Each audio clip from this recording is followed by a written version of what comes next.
Hey guys, okay, so we got the Mach 1 inside finally. Just finished a water pump on a 3.5 Ford, so it took a couple days for me to get that thing out and get the Mach 1 inside.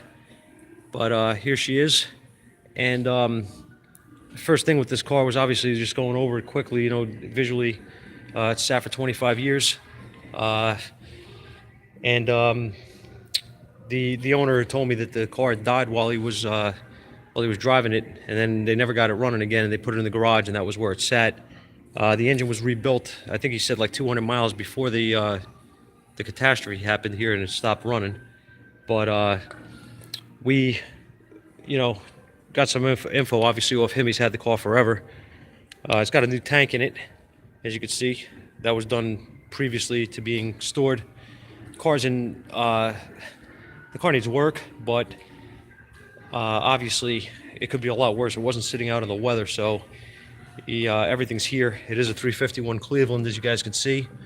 Not the original carburetor on here. This was actually a 2V engine when it came out of the factory, but it's now got the 4-barrel conversion on it.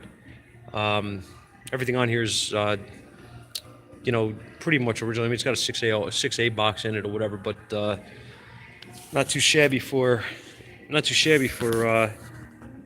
a car this age. Sorry about that.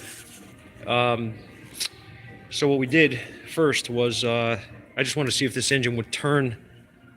We put a battery in it, and believe it or not, everything actually did work. It cranked over, which I was very, very surprised about, and sounded actually all right when it was cranking.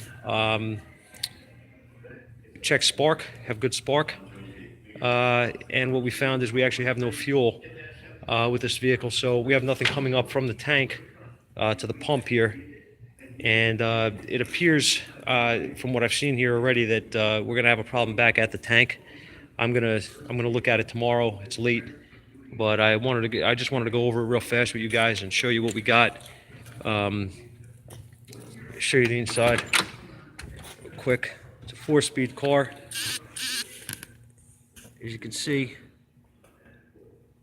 and as I said, it does need some work obviously, but the car's all here, and 70 Mach 1, pretty cool car. So I did get this thing to crank.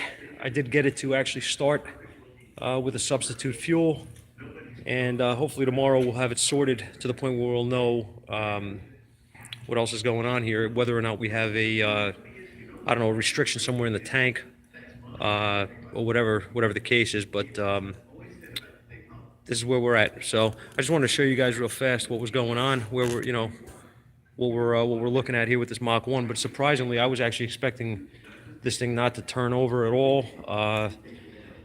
It's a surprise. We don't really get to work on a lot of these old cars. I mean, the last one I think was the AMX that I showed you guys, but having these things come in once in a while is actually a pleasure, because I don't know, you just get away from the everyday check engine lights and evap codes and all that stuff that you deal with.